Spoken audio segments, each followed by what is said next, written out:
Welcome to Vibrant Living Conversations. I'm your host, Gemma Putty. I'm so excited to be bringing more conversations from North Idaho and across this region to support us all in glowing from the inside out by connecting more deeply to ourselves, our earth, and our communities. For today's interview, I am talking with Todd, partner with his wife, Rebecca, of Two Bear Farm outside of Whitefish, Montana. I've been hearing the term regenerative farming for a long time now, so I was so excited to find this farm and finally get to know more about what this means and why it's important to our planet. So thanks, Todd, for joining me. Thanks for having me. My absolute pleasure. So let's dive in a little bit to your story of creating Two Bear Farm. Do you have a history in farming? Like, what's your passion really around it? I did grow up on a vegetable farm as a child, but it wasn't our family's main source of it wasn't a source of income. It was like a 2-acre kind of lifestyle hobby farm. You know, my father worked at a bank, but it's what I grew up knowing as a kid. But that didn't mean I didn't grow up thinking I would ever be a farmer. I kind of came back to that in my early 30s because it really, as an adult, it resonated with me more what that lifestyle was about, being able to do tangible work and meaningful work. I had worked as a wildlife biologist for about 10 years. So I was always interested in conservation, but this idea of being able to affect change, even if on a small scale, at that point in my life was really important to me. So that's sort of what brought me back. And I didn't actually meet my wife, Rebecca, until I was in that part of my journey. I was in my early 30s and I moved north from the Missoula area to the Whitefish area to work on a farm to see if I wanted to actually dive in as my lifestyle. Yeah. And I happened to meet Rebecca like the first day I was here. Okay. And she was on a similar journey. She loved plants. She was teaching sustainable agriculture at the community college. And we met. And within that summer, we were dating and we were talking. It was obvious to both of us that we both wanted to farm. And now we kind of had partners on that journey. And so we dove right in. 6 months after we met, we were starting 10 Lakes Farm. I love that. Well, that was obviously meant to be, right? Like, perfect. So you had 10 Lakes Farm for, was it 6 years you had that farm? Yeah, and that was up the road a little bit towards Canada. That was in Eureka, Montana. Okay. And that was on a small piece of leased farmland. And then we had built our own little house. We bought a little piece of land up the road where we had built like a little timber frame straw bale house that was ours. We leased 5 acres and we basically started from scratch. We started with a CSA membership of 24 people. Wow. Right. And we broke ground. We didn't really have equipment or tools. So we started from very humble beginnings. Yeah. And within 6 years, we had grown that to where we were using the full 5 acres. And at the time, we had felt like we had outgrown that farm.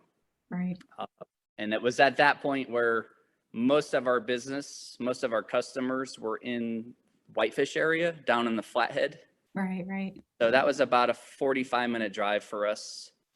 And we were having some issues with our lease. And so that was the point in our journey where we decided to move closer to the community where we had met here in Whitefish. I see. But it required like packing up a farm we had just built and moving it down the road. And Yeah. at that point, we partnered with a landowner here in Whitefish, Mike, who you had mentioned in our intro. So there's 3 of us now partnered. And it's really grown from that point, like from what we were 24 CSA members on 5 acres. We're now at 14 acres. Wow. And 250 CSA members. Wow. We now have a grocery store in the town of Whitefish called the Farmer Stand. Nice. That sells all organic kind of Montana grown produce and other groceries. Amazing. So congratulations. yeah, Awesome. that's kind of been our trajectory of where we started and where we are now. Yeah. Well, and even with your first farm, that was certified organic, right? So between certified organic and regenerative farming, I know those are 2 different things, but they're not the normal way of doing farming, right? The industrialized, the mass way of doing farming that most of the country experiences. So you knew from the get-go that you wanted it to do it this way, to do it right. Will you talk a little bit, let's start with certified organic, because I know that's not a small feat to accomplish in the first place, right? What does that involve and how do you go about it? Technically, I mean, there's always been an organic food movement, that it definitely peaked in like the 60s and 70s. Okay. But it was just that notion of, food, the point of food is health and nutrition, which when you look at the industrial, you would think.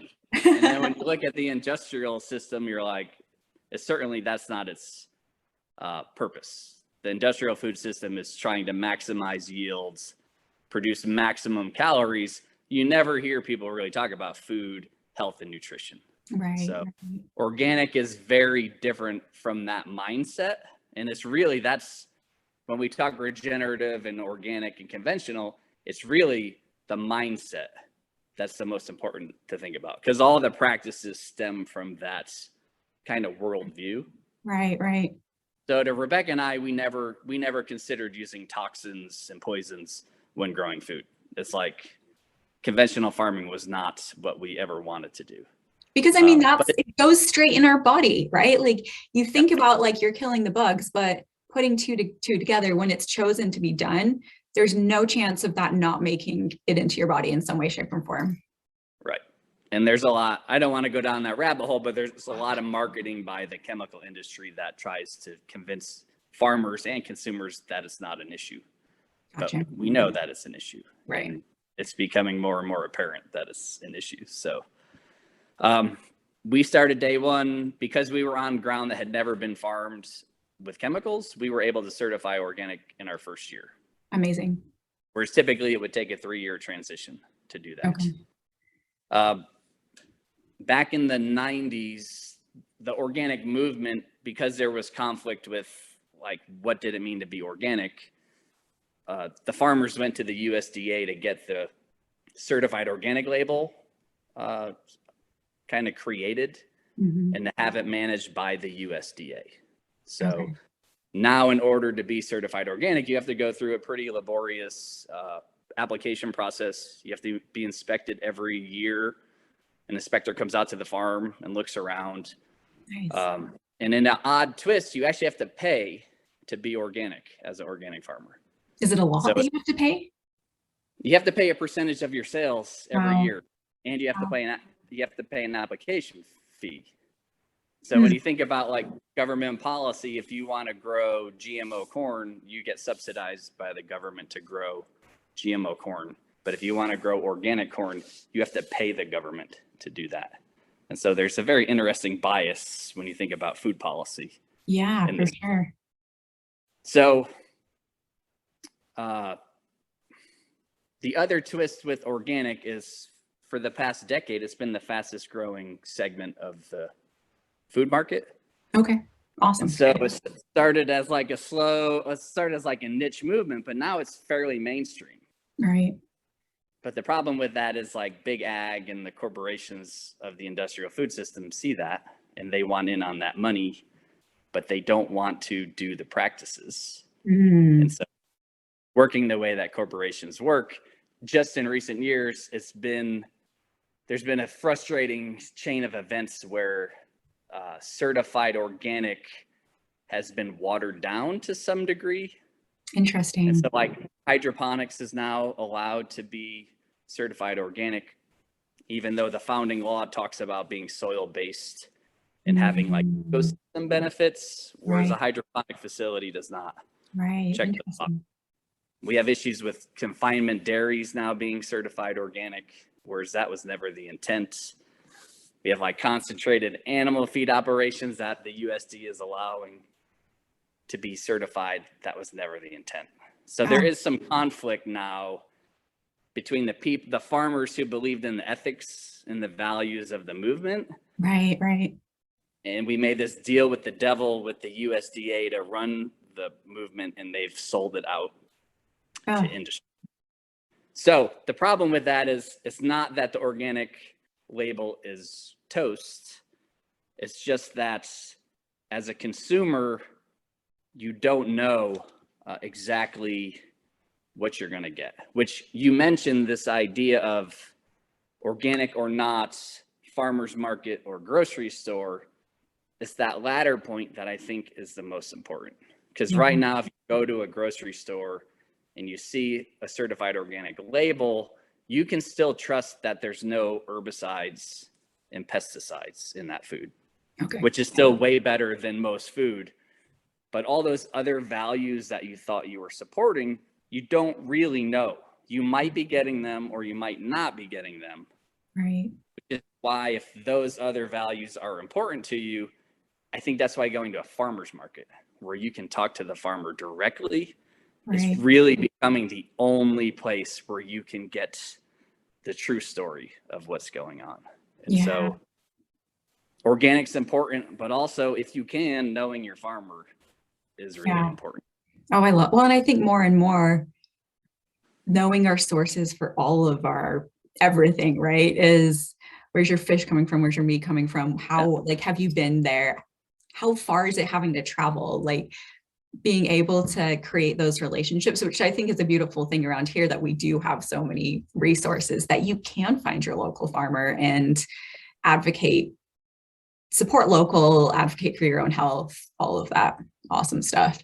Yeah, because when you start to look for it, you see how prevalent greenwashing is in our world of the buzzwords, and who's using, who's saying what. And when you start to like really seek out the producers, you realize how much what's not being said in the marketing. And so I do think for a lot of people, you know, that direct connection is becoming more and more meaningful. Right. Well, and it can get so overwhelming. And I don't think any of us want to go down like the negative rabbit hole, right? So it's like, how do we empower ourselves to make sure that we know what we're putting in our bodies and who we're supporting and what practices we're supporting? And that comes down to, you get to go to the farmer's market and connect and find amazing people that want to do this, that want to make a lifestyle out of it and are doing it right. So I love that. So will you talk with certified organic and then regenerative too? Like, obviously they're using pesticides and toxins to kill bugs, to make the plants bigger and whatever. But so what kind of processes do you have to go through? Because that's the easy fix. Just put a drug on it, kill that, right? So what are you doing to allow the plants to be healthy without any of that negative side effects? Well, it comes back to that mindset where the basis for organic food is this understanding of the interconnectedness of your soil is alive.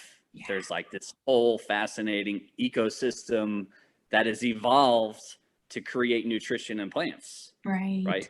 Nature's been working on this for millions of years. So the idea with the organics is, if you have healthy soil, that's going to grow healthy plants. And then as a human, you're eating that plant. That's the only way for health for you, is you have to have that whole process in place. Whereas in a conventional world, they don't view the soil as even being alive, and they certainly don't treat it like it's alive. And so when they spray chemicals on it, it's a self-fulfilling prophecy. The chemicals kill off the biology in the soil, and then they're dependent every year on spoon feeding the plant the fertilizers and the protection that it needs with chemicals. So two vastly different approaches. Gotcha. Our goal is to manage the soil to be healthy, and then the healthy plant just happens, right? Gotcha. And so total difference in approach. No chemicals. We try to minimize tillage. We try to add organic matter.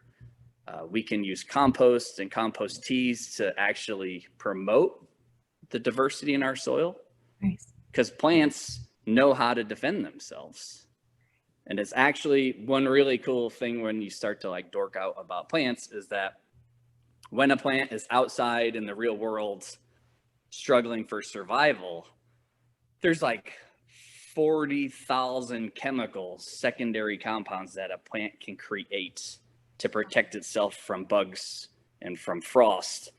And all of these secondary compounds are antioxidants and the other chemicals that are healthy for humans.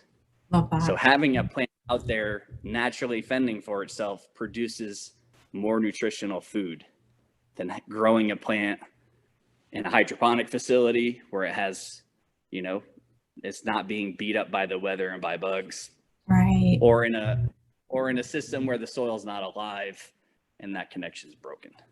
So it's like you're feeding it the nutrients and it can start to really flourish and look after itself. It's interesting. I've studied a lot of gut health, and it kind of makes me think of antibiotics, right? We give ourselves antibiotics and we kill all of our stomach flora, and then it can't fight for us. Whereas if we nourish our stomach flora and let it like build up and like flourish, and it's the same as the soil. Interesting. Exactly the same thing. And I think that's what a lot of the most recent research is showing is like the biology of your gut is the same as the biology of the soil. Yeah. And it makes sense. It's like your health is literally coming from your food, from the ground of this growing. And it's kind of a new idea, like many humans think that they are just one organism, right? A human is one human. Right. And now when you tell people that there's more cells in a human body are non-human than are human, like more other types of biology in your gut, it's kind of like it really twists your brain a little bit. For sure. Mind blown. Yeah. There's a lot of to feed there. So I think there's an awakening, I think, on that front now that like, wow, this is more complicated than we thought, right? That the reductionist mindset of conventional farming, we're starting to wake up to why that's such an issue. Yeah. And at the same time, it also feels like it's more complex, yet it's like, let's go back to where we were, like simplified, like not trying to overdo and industrialize and just pump out as much as possible, but getting back to just focusing on, this kind of leads to our next question, really. You talked that rather than focusing on energy intensive operations that allow year-round production, you focus on low energy season extension techniques and crop storage. Will you explain that a little bit different? Because I think we're so used to being able to get pineapple and avocado and right, like that's not really realistic in a sustainable world. So will you talk a little bit about how you do that differently? I think that was my diplomatic way of making that point, that some of this comes from the consumer end of things, like our expectation that we can have anything anytime we want. And I get it, but there's such a disconnect there's so few people who farm anymore in the country that there's an increasing disconnect. That consumers don't really know what that means to want avocados year round or to want lettuce year round. And we deal with that every day when people ask us, like, why do you guys have any local greens? It's like, well, it was just -20, and in short, we're in the Persephone period where plants don't even grow at this latitude. There's all these things that just people are simply not aware of. And so in that statement, what we were saying is if we're trying to foster a more holistic approach to food, just throwing propane and artificial lights and plastic at it to grow food year round, it's the wrong mindset. Like, why don't we take what nature gives us, which is, as the saying goes, make hay while the sun shines. Mm-hmm. If you can grow a year's worth of food within an 8-month period and then store some of that food in a root cellar or a cooler to hold it for the other 4 months, that's just a more intuitive approach to us, we feel like, where we're using less resources than to get suckered into the technology approach of like, just run artificial lighting and pump a bunch of heat in there and give people fresh salad mix 12 months a year. Yeah. It's a hard sell, because if you're telling people like maybe your diet should shift more to carrots and onions and potatoes and winter squash in the winter, there's a lot of people who aren't down with that. Yeah. So I mentioned that as like, there's some things we're not willing to do. Like, we don't produce any food in January or February because we're not willing to expend the energy to do it. And it's too hard on us. If you've ever tried to pick spinach when it's like 5 degrees out and the plants are frozen, it's just like, we're not willing to do it. Right. But we also realize that we understand that that means our farm's not providing people food for 2 months of the year, and people have to eat. Right. So we recognize it, we're aware of it, but we're also, there's limits to what we want to do on. Yeah, we've just been, for a very long time, we've been in this culture of convenience, right? And we can get what we want when we want it immediately, or 5 minutes shorter than that, right? And yeah, it's coming, I feel like I'm feeling it, that it's coming back to seasonality. And like, that's where those of us that want to just be aligned with the planet and nature, it's like right now, like you said, we should be eating like warming foods. And in the summer, when the greens start growing, is when the side salad season, and that's when your body wants that. So that mindset shift that we keep talking about is so essential to the health of so many of our systems, and the sustainability, it feels like, of so many of our systems, from our body health to our earth health, to just even having winter to lay low and like prep for this spring when there'll be a lot of work from like a physical labor standpoint, to be able to like hibernate for a few months. It's like such a beautiful thing, really. Like, look at Mother Earth. It does it every single year. Yeah, it's a natural pattern, and it's, and it's kind of how people evolved. And I think we see it in society. People are stressed out. They're working 60 hours a week every week, and people are miserable. And it's because, well, you've just kind of short-circuited. It's an industrial mindset, on people. It's just this like production mentality that I think we're waking up to, that people want something different. Right. Something that's maybe more intuitive. No, for sure. So there's hope. I mean, when you deal with consumers, there's definitely people who all they care about is cost. Right. Low price.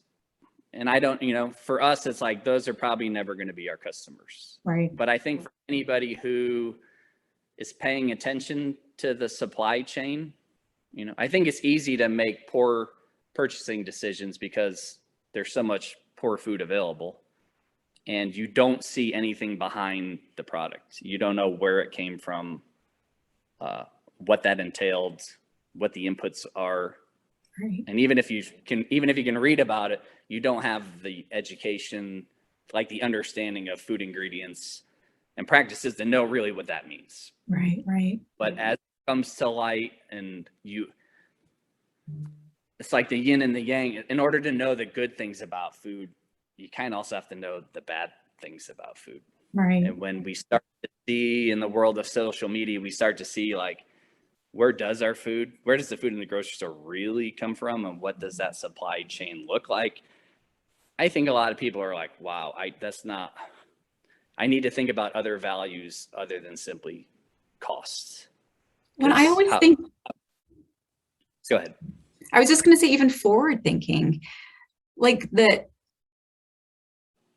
quality of the food that you put in your body is the health of your body for the long haul. So if you don't, like, spending more on my food now, quality food that I feel like is nourishment for my body, isn't just a filler, I believe that ultimately I don't go to the doctor. Like, it's not a thing. Like, I'm nourishing my body myself, that my doctor bills are zero, basically, knock on wood, right? But again, shifting the mindset to proactive and nourishing now for a sustainable future, rather than just immediate focused on the cost, right?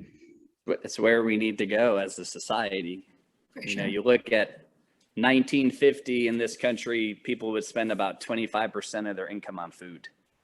And we've driven through ruthless efficiency and industrialization, we've driven that down to 6% of our income we now spend on food. Is that it? But if you look at our medical costs, they've done the opposite. And so it's like a zero-sum game. You've accepted poor quality food, and you've increased the illness and sickness in our country. Yeah. And until people realize there was no savings there, it was just a different focus. Yeah. I think people are going to realize that, and suddenly they're going to be willing to pay a little bit more for good food, especially if they can feel better and not have to deal with the health consequences, especially coming out of a pandemic. I would have loved to see that health was part of the national dialogue and that nutrition. It hasn't been as far as I've seen. So it kind of feels like a lost opportunity. But, you know, I mentioned 1950, 5% of adults had a chronic illness in 1950. Wow. Today it's 60%. It's heartbreaking, right? So a lot of people do not see a connection between food and health. But like you're saying, we're not told that story. The media is not telling us that story. They're telling us the story, a totally different story. So it's just not, the story that's being fed to us is not from the people that are actually focused on our health and our quality of life. It's from people that worry about dollars, right? Story of the world. And that's why we have conversations like this, to share a different story and let people know there is another way of living, and there is another outcome and quality and joy, and even just slowing down and enjoying this beautiful food grown by the farmer that lives up the street from you, and preparing it with your family and letting it nourish your body and sleeping better and all of the things, right? Like that is quality life. I was about to say that. That's what people are missing, is that's the quality of it. That's where happiness is. You know, there's that study about money, right? Once you get above the poverty line, people's happiness doesn't increase with their wealth. Right. And yet we're chasing that as our goal of like, it's all about the economy and money. Yeah. And then you realize, actually, no, quality of life, your happiness is all those things you just mentioned. Yeah. Well, I'm curious. You have 14 acres, you said, at this new farm, right? At Two Bear Farm. Yeah. What does a day in the life look like for you? Okay. 14 acres in vegetable production. Okay. So, okay. Which is a lot, because we have a total crew of about 8 people. Wow. Okay. So if anybody who gardens, you know how wild your garden can get. Yes. 14 acres is a big undertaking.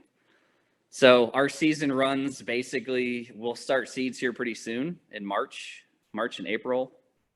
We have high tunnels where we're growing in soil, but they're protected covers to help with the temperature. We'll start planting those soon. By mid-May, we'll be harvesting food. Our crew usually comes on about mid-April.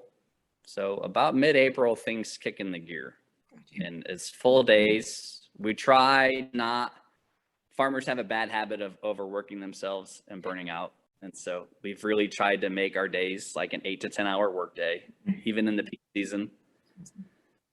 And it varies. It's the most generalist job I think you could have, because every day there's some things you can depend on, and other days, like you're an accountant, you're a plumber, you're an electrician, you're a mechanic, you're growing things, you're harvesting things, you're doing food safety training. It's like you do it all. Yeah. But for the core part of the season, 20 weeks, May to October, 5 hours a day, we're harvesting food every morning when it's cool. And then we take a brief lunch, and then all afternoon, we're either washing and bagging and delivering food, or some of us are out in the field doing all the other things, irrigating, weeding, planting more successions. So it's kind of that 5-month period is just, it's like this pipeline of food. You've created this monster of sorts that's just pumping out food, and you're just trying to keep up and get it out into the community, because really that's the goal, right? You're trying to get as much healthy food into the community as you can. I love that. Yeah. So how do people find you? You said you have your grocery store. Is that where most of your food goes? That's brand new. So we cool. started primarily as a CSA farm, just word of mouth kind of advertising. We used to do 3 farmers markets. Now we just do 2. We back that down to Whitefish and Kalispell. So if people can either go to our website, twobearfarm.com, they can read about us, they can sign up for a CSA there. If you're local, you can find our food at the 2 farmers markets. And then in order to actually, doesn't always feel like it, but to simplify our lives so we're not running around all over the place, that's why we started the farmer stand, that market in town, because we wanted to direct our energy at like one place rather than being scattered. Right. So we backed off one market. We've reduced the number of CSA deliveries that we do in a week. We used to do 5 different drops within a week. And so when you add all those up, 5 drops, 3 markets, harvest all day, and there's only 8 of you. It was wild. Right. So 15 years of that, we were like, okay, we need a new model. So that's where the market kind of came into place. And it was this idea of, people would say, why don't you sell to a grocery store? And that was hard because the grocery store is part of that system that we don't have much control over what they do. And so being sort of independent, I don't want to say revolutionaries, being independent farmers who are always kind of like, we're going to do it ourselves. We just decided to start our own market and to challenge the status quo. Everything people said you couldn't do as a market, we're trying to do in our market. Love it. And it's really cool. It's working, and the community loves it.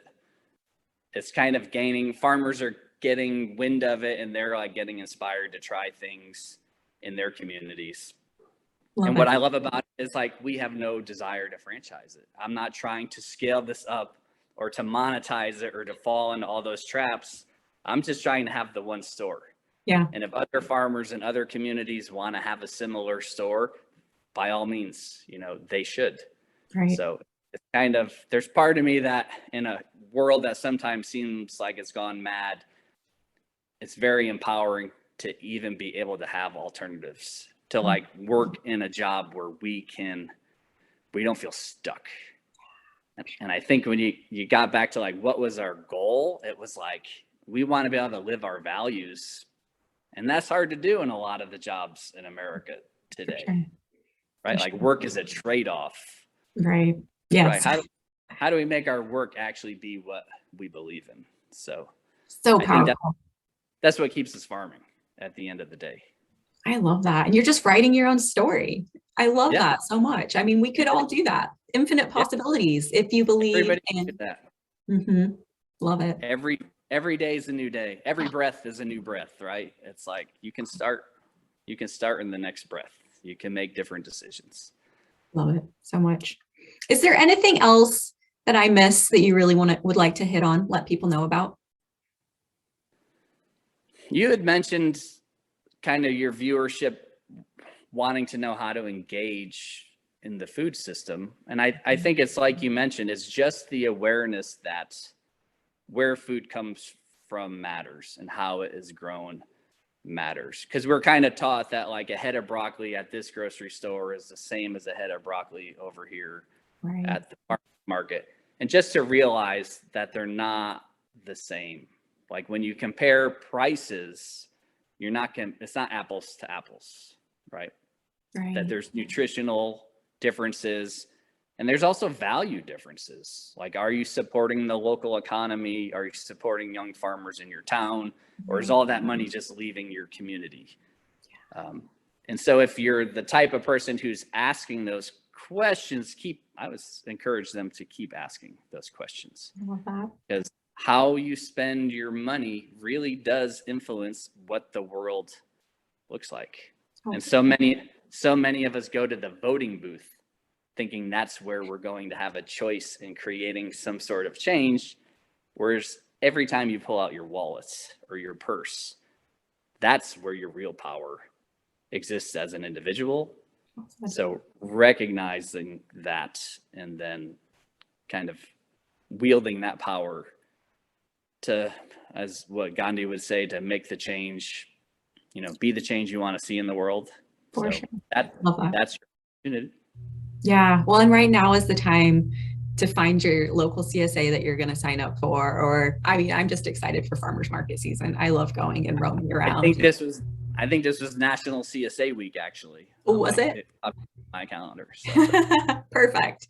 Awesome. Yeah. Well, I always like to end with, so my definition of vibrant is glowing from the inside out. So, and really connected to our communities and our planet. So up there in your Whitefish area, are there 3 people or organizations that have really inspired you along your path? I mean, it's hard to narrow it down. I mean, the community as a whole has inspired us to be supportive.